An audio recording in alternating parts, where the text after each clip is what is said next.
I'm India Leigh, and this episode of Speaking Spirit is absolutely one of my favorites. Not only because it's fascinating, what the topic that we're diving into today, which is the masculine energy, something that is really not talked about, I believe, enough, because we focus so much on the power of the feminine energy when we're talking about spirituality. And it is very important, but equally important is the masculine energy. And there are so many underground changes that are rumbling up in the masculine energy. And while we're all focusing, on these amazing transformations that are happening with our feminine energies, and they're wonderful, and we're celebrating them, and it's great, we're neglecting, it feels like, to a large extent, what's going on with the masculine energies. So, and it's profound what's happening. So in this episode, I'm having a great conversation with Doug Johnson. Doug is a yoga instructor. His site is mahapathayoga.com, and he also has a YouTube channel by the same name. And I met him through his yin yoga instruction, which is just very powerful. It's yoga, yes, but he weaves in the guidance he's getting from spirit, the wisdom of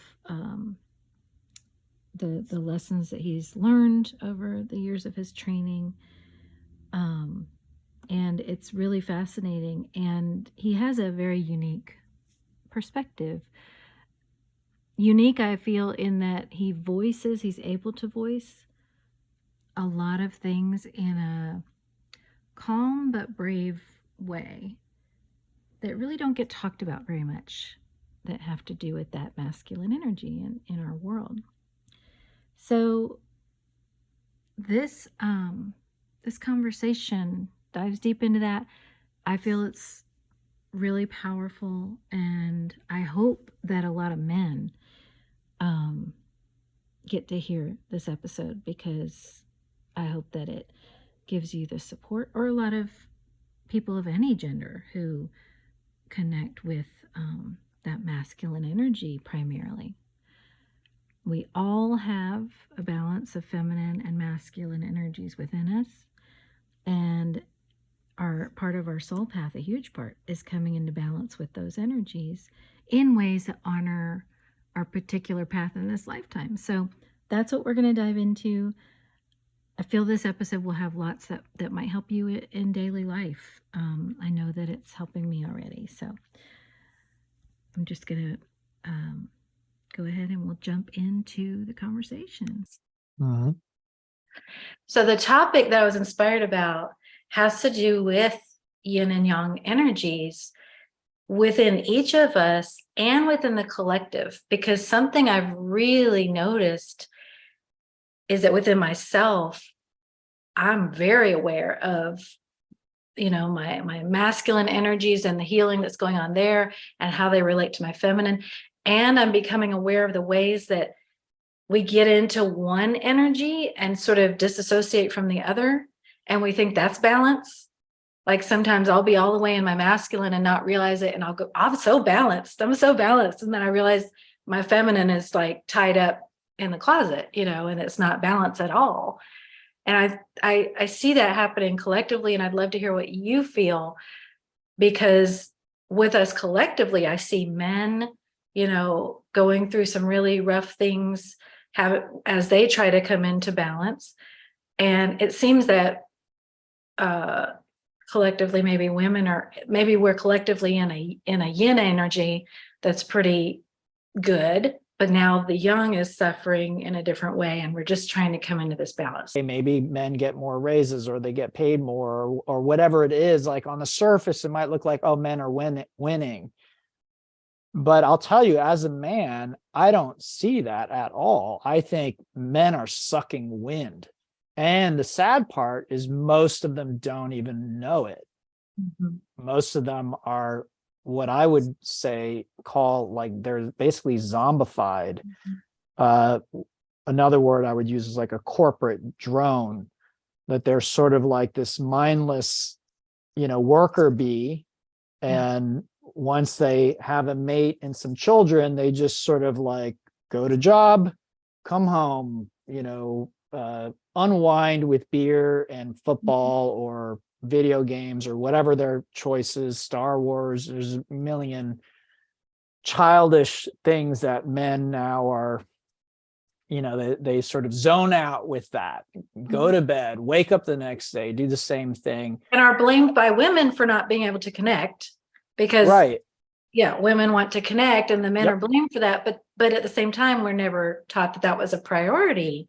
Well, the men they're not connecting because they're not connected with themselves. They're Right. not connected with anything. They are, they're been zombified because they were told from a very young age, and this happened to me for sure. I just resisted it, but I think a lot of men don't, is, oh, you're not supposed to cry. You're not supposed to get upset. You're not supposed to feel. You're supposed to just pull up your bootstraps, go back to doing whatever, and so I think a lot of men take that to heart. And so my feeling, and I've felt this way for a long time, is like men are not okay. Even if you go to your husband or your significant and you're like, honey, are you okay? They're like, yeah, I'm great. Yeah, I'm fine. Oh, they don't, it's so bad they don't even know. So it's kind of laughable. Now, as far as the men I know who maybe do yoga and are a little more in touch with stuff, it's a weird mix because on the one hand, you have that strain of the kind of toxic masculine, the men aren't supposed to feel, men are supposed to be strong. They're not supposed to express emotions. They're not supposed to be vulnerable. You got all that. In fact, Brene Brown, who people love because she talks about vulnerability, she has a follow-up talk to that very famous TED talk that she gave, where she talks about a man that came and was like, do you ever study men? And she's like, no. He's like, oh, that's interesting because you talk about vulnerability and everyone loves it. He's like, until I'm vulnerable in front of my wife and my two daughters, and then they can't take it. Yeah, they don't like it. right. They don't want me to be vulnerable. You don't know what to do with that. Yeah. So it's very interesting. So as a modern man, it's been a mix of this one kind of old message of, you're supposed to be strong and blah, blah, blah, all this stuff. And then at the same time, most modern men, or a lot of modern men, were raised essentially by women.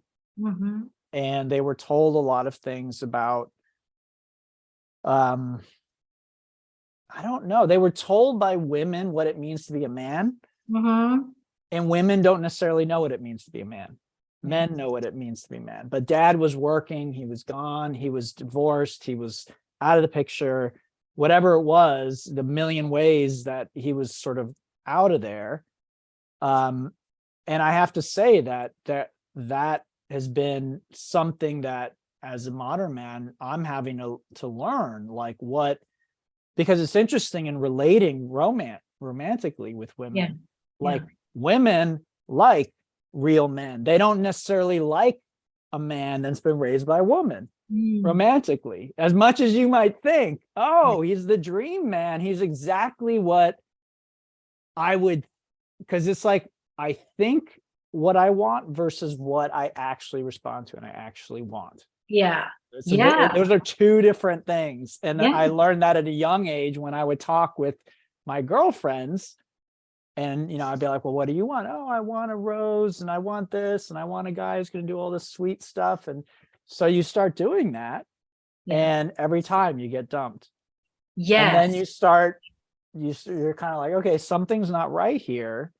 And then you start behaving in a more masculine way, less of this sort of TV romantic, and then women start responding. So there's that disconnect of what might be popular or what women may even believe that they want, and yet they don't actually respond to And that. then that leads to what you were saying about the caricature of masculinity that becomes toxic, because then it's like, oh, I guess they want this. And then it becomes, yeah. And then meanwhile, while men were seeing that, while boys were seeing that as their options for what to be as an adult, girls were seeing a lot of women embodying masculinity because masculine was absent for whatever reason. So then we're growing up and then embodying that masculine energy and then wondering like, why am I not, able to be attractive to the masculine? Well, because you are the masculine.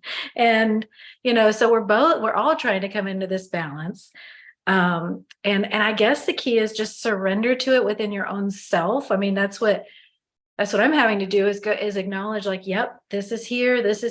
Let that balance out and know that it might not be comfortable. It might be painful to. Well, yeah, it can be painful. And then again, depending on where the social winds are blowing, you can get a lot of pushback or people getting really upset if you start displaying, or trying to come into certain, like, again, as a woman, you might want to be more feminine and embody that. And then again, like it's all part of the sickness. Like feminine qualities are a lot of times not celebrated, even though they're great quality. They're seen now as weak or like lesser than, or, oh, you're gonna, it's like that's beautiful. It's the yin and the yang. And like in the Tao, they talk about, that it's the yin that surrenders and therefore is the more powerful.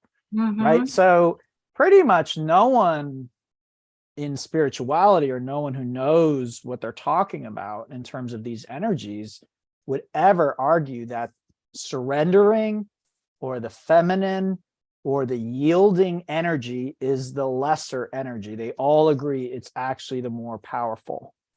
So that's the irony of it, because our culture traditionally values strength, yang energy, go for productivity, all this kind of stuff. Then oddly, feminists who come up in this culture say, that's what we need to be really feminine. We need to be men. And it's like, no, you're not actually being feminine at all. You're just taking, men's role and taking that over because that's what our culture values. So you're not actually celebrating your own strengths and your own energy. You're taking the other sex's energy and you're saying, see how manly I can be? I can be totally better than a man. I'm as good as a man or better than a man. But it's like, that's not celebrating the feminine. That's celebrating masculinity. That's taking masculinity and like embodying that as a woman, which, maybe you can do that as good as a man, but like, is that really going to make anybody happy? And that just blew my mind because now I'm realizing it's not an imbalance between men and women on the planet. It's a yin yang imbalance. And that's probably goes hand in hand with our moving away from gender roles now, because we have to move away from gender roles because the genders truly don't matter. It is all about that yin and yang. And that's what we're needing to come into a balance. I mean, it truly doesn't matter whether you're a man or a woman if you're embodying the proportion of your yin yang balance that is right for you. But that's the part where we're all out of whack. It's like when you started out talking about the substances and the things that have got us messed up physically. This has got us messed up energetically. We're all imbalanced. It's like someone took our oil and water mixture of yin yang and just shook it up, and we all have these like bubbles of these energies and we don't have any balance. So what do you feel like the key is?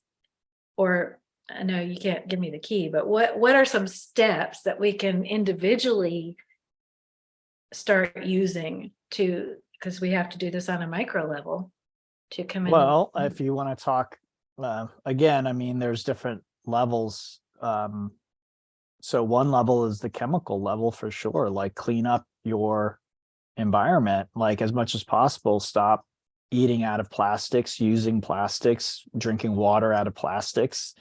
I mean, that's one small thing. And then foods, organic foods, whole foods, getting away from processed foods. So chemically, definitely these things are going to affect you chemically. And then, psychologically, again, there's a book called No More Mr. Nice Guy. And that book is written by a gentleman again, and he's a psychologist, and he found this thing amongst himself and other male clients that was this, he calls it the nice guy syndrome. And it's basically a form of codependency, but he kind of isolated it to looking at men.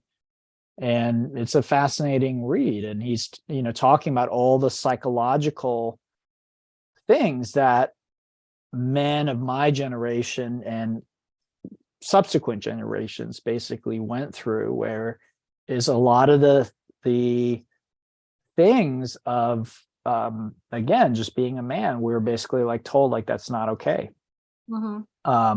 And so you are socially programmed, psychologically programmed at a very young age, and then you grow up and you're kind of wondering, well, why am I suffering, or what's going on with, why is life so hard, or why am I not satisfied sexually, or why can't I find the right kind of partner, or, why is it that I can't satisfy my partner, on many levels. And so those kinds of questions, you begin looking for answers to those. And then there's the spiritual level as well. So I mean, there's I think different levels, and everyone's got their own mix. So some people were raised in a certain kind of household, and there might be more imbalance or less imbalance, but generally speaking, when it comes to balance and it comes to energy, we all have kind of a homeostasis, I think, where we are happiest. Now, that may not be what we're used to. So that's we may have been raised one way, and we may be comfortable one way, but when we find that when we're comfortable, when we're playing the role we've always played, we're not happy. Right. And the key I've found too, like the entry point and yoga, which is how we were connected, has been such a magical thing for me in this, is that my body will let me know when I'm out of balance. My body will let me know when I'm trying to yang it up, because it'll be like, oh, good, headaches, muscle pain, like, oh, we're trying to control everything, and then I have to like really work with that, with my body and with that energy. There is no other way. I can't think it, out, and I can't breathe it out. It has to just be physical attention to those places. And I think if you don't have that gift of that, body that will scream about it, then I don't know what you do, because it comes out in your relationships. It comes out in these deeper ways. So I feel that if you can become in tune with the body and the ways it's letting you know it's out of balance, that's a great starting point. Well, yeah, the body keeps the score, and the body doesn't lie. So again, you don't see many men in yoga, and a lot of men are completely disembodied in terms of their, experience. They've tuned it out a long time ago, which again is something that's generally encouraged. You fall down, skid your knee on your bike, you come crying home to mom, and it's like, oh, you're a big boy now, like, suck it up. Right.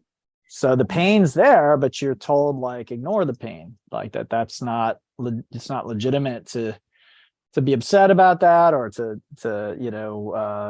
address it or whatever. You just basically got to, so if you're not actually going to die or get sick, then basically just suck it up.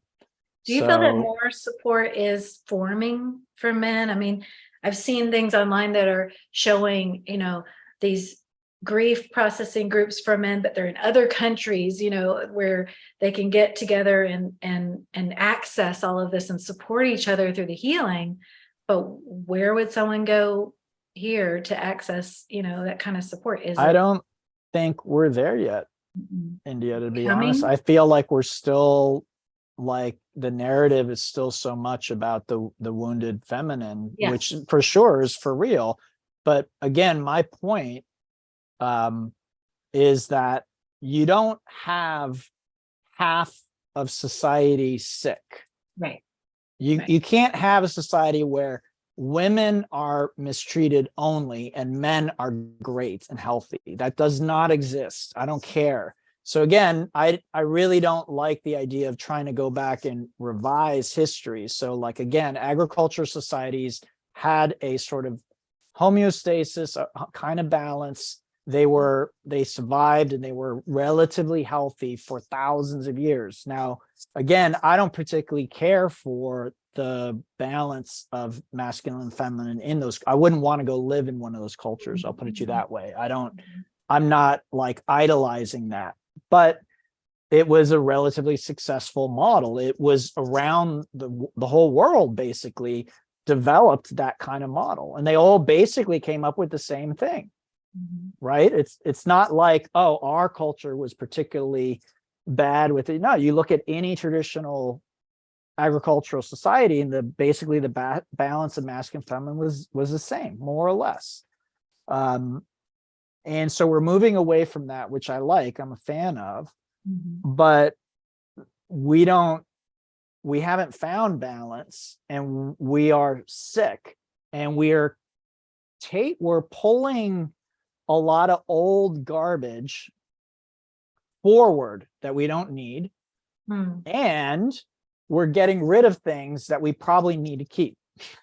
So there's some of that going on right now. But in the United States, so again, overseas, I don't know, but in the United States right now, I don't feel like people are really ready. Like, as some people get very upset if you start talking about, hey, look, men like aren't okay, and men need help, and again, you could even go to your husband and ask him, he'd be like, oh, I'm fine. Right. But he Has doesn't. no awareness. And I do feel like to some extent the women connected to men are going to be sort of like a portal. The aware women, aware women who are connected to men are going to be like a portal. Mothers and women who can connect and care compassionately about men. I don't believe that there's any way women can take responsibility for men's journeys, but I do believe that there will be a support system in the men who can be connected safely with healed women will have more access to that support than, maybe other men. I think that'll be like a little lifeline for some men, through what I think it can that can help, but ultimately I think men are going to heal by connecting with other men and figuring out, what does it mean to be a man in this day and age? Like, what does that look like? And again, when do you pass over into toxic masculinity? What does strength look like versus like obstinance, or whatever it is? Like, any quality can, again, this goes back to the yin and the yang, because the yin and yang are not absolutes. Something that is yin in one context is yang in another context.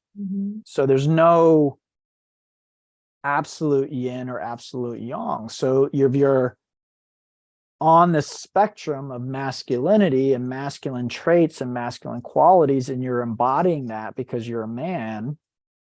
At what point do you pass over from strength and solidity again into just stubbornness, obstinance, like bad qualities? So this is something that's very, very I find prevalent in spiritual teaching, that it at least my teachers emphasized that a trait or quality isn't inherently good.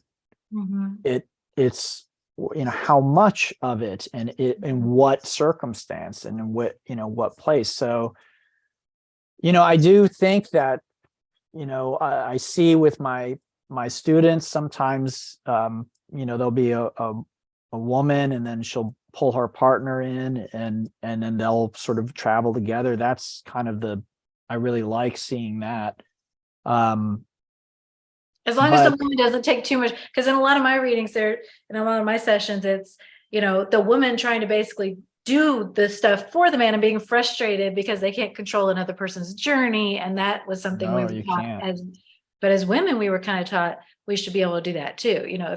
If you're a woman, you should be able to keep everyone you have a relationship with happy and harmonious and all that. And it's like, no, not your job. You have to release. And a lot of this past year has been recognizing the feminine, recognizing where we have to release and say, I have reached my human limit. I can't be God to this other person and, bring them everything they need, and myself too. Now with the masculine, finding support in the masculine, I want to ask, do you feel that will need to come through a crisis? Because like when we're sick in our body and our body's talking to us and we're not listening, it has to shut us down. Is that going to happen?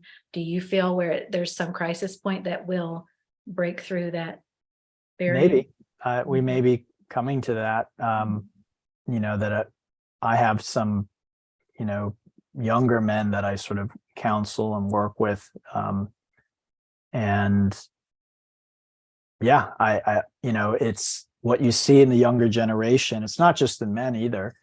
I don't know if you are aware of this, but it was in a book I read about emotional intelligence, and they were talking about how, depression, it didn't used to occur in children at all, like practically at all. It was like almost non-existent in children, but adults would occasionally, get depressed.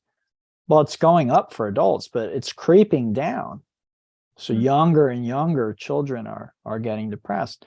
Now, again, is this our hormone imbalance, all the chemicals we're being exposed to? Is it social, that there's just these mixed messages and no one knows what they're supposed to do anymore?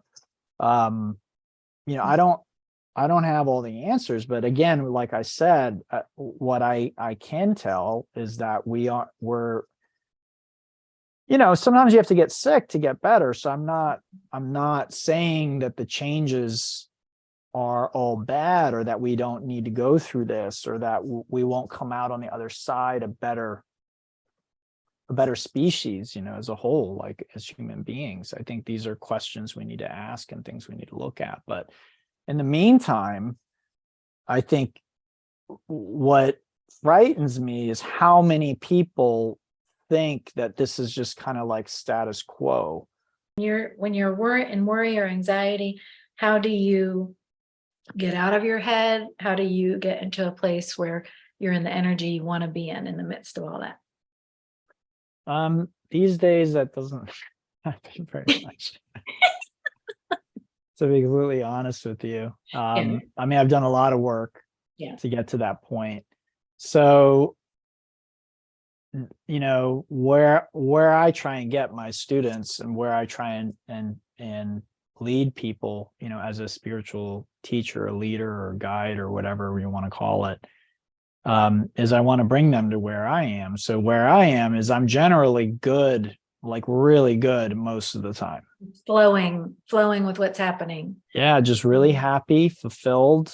My cup overfloweth, and I'm not rich. This is a little apartment I'm in here, and I have a little dinky car, and I don't have a huge savings account. I don't have huge retirement. I don't have health insurance. So I go without in my own way.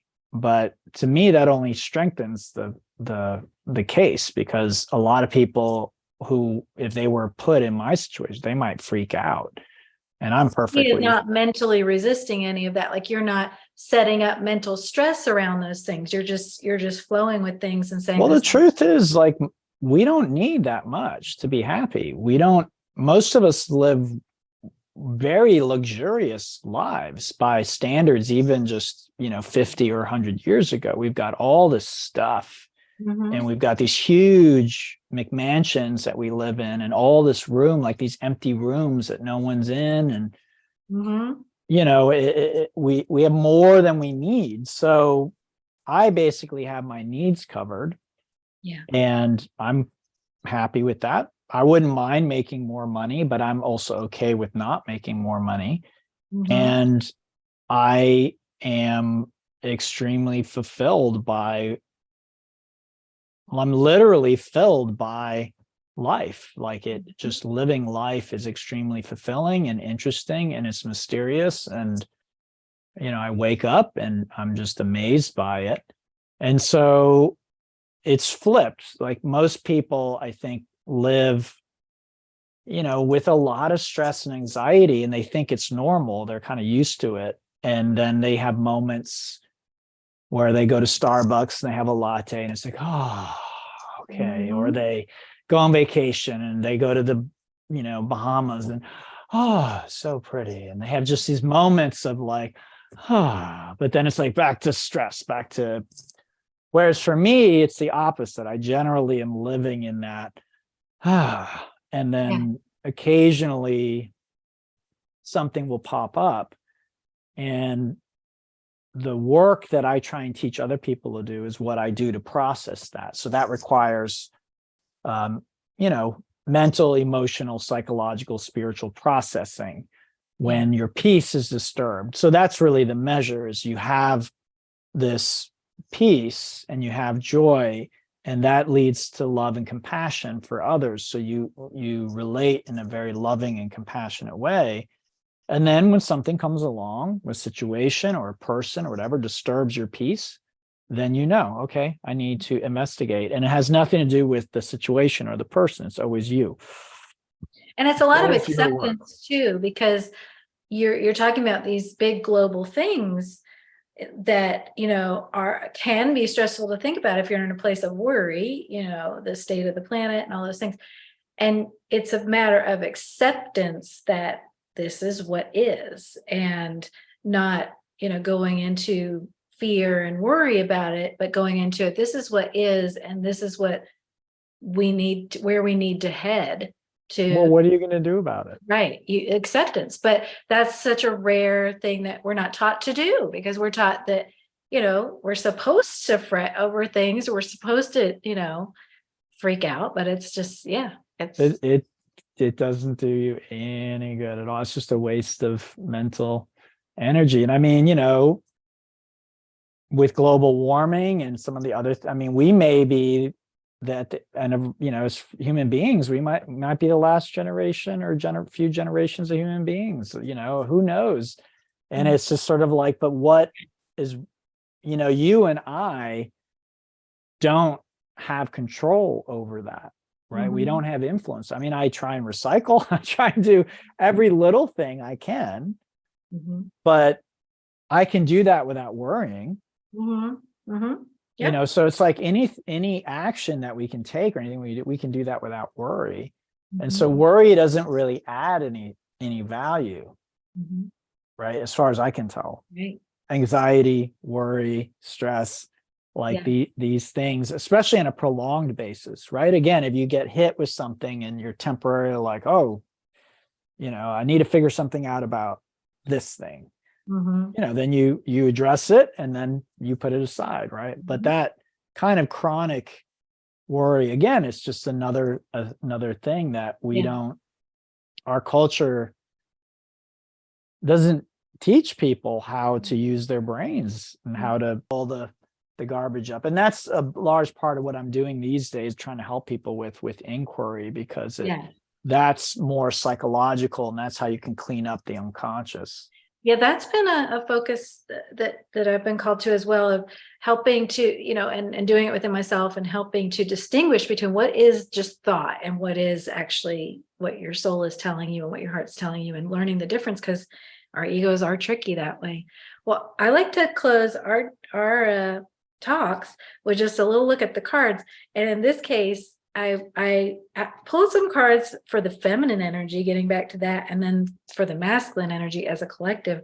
And I really want to hear what you have to say about this, and what you're getting from your guidance. So for the feminine, there's the Empress, the 10 of Wands, and the Chariot, which is all about, receiving, giving yourself permission to receive. 10 of Wands is like putting down those burdens. So that's what we were saying about, you can't manage other people's past, just put it all down and let yourself be moved forward. So this is like a being in the feminine energy and allowing ourselves to be moved forward in this sort of burdenless way, rather than being like the feminine of the past and being like, it's all my responsibility to fix or whatever. What do you feel about that? Yeah, that sounds awesome. Yeah. And just letting that carry us. And then the masculine, this is really, I really need to hear your perspective on this because I don't know what it means. It's the Four of Pentacles with the Magician, with the Tower. And what this feels like to me for the masculine, because the Four of Pentacles is about what you're holding on to and like what you're not putting down. It either feels like the masculine is to put something down in order to manifest change, or it feels like it's saying, hold on to this magician power because change is coming. It's like either saying, do hold on to this or put this down so you can move. What do you feel with that? Interesting. But it's definitely about manifesting change. Yeah. It may be more about holding on to certain things, because I feel like men, a lot of the masculine role and ideas about, masculinity and being men, again, maybe this is some of what's been thrown out, is we've thrown out the baby with the bathwater. And I feel like both men and women are not happy about that. We may not know why, but it's like something is missing in the modern man, where, a lot of women are not, again, they're not satisfied in their relationships. They may not be able to put their finger on it, but it's just this sense that, whatever, the fire isn't there, or he's not, he's not only, he might do everything I say, but he's disconnected, and he also doesn't really have his own, it's like he just does what he's told, This to me feels work. like the masculine being guided to get back in touch with their mojo. Like, it's like, get back in touch with your masculine mojo, because you do bring magic to this situation. It's like, if the feminine is the vessel, if the feminine is like this amazing vessel of creation, the masculine's the magician who's bringing the magic, like potion to things. So like getting back in touch with that, because I feel the masculine has been so taught or berated into thinking that the worth of that is not there anymore. Yeah, basically, some people will be like, "Oh, men are worth. We don't need men." Right. Getting back in touch with like, no, you are the magic. You're bringing this magic, and you can get back in touch with that. Yes, feminine needs to get in touch with that power of creation, but masculine needs to hold on to that magic and use that to change what's happening. Yeah. Wow. That's cool. Yeah. Thank you, Doug. This is so much fun. And I love diving into it all with you.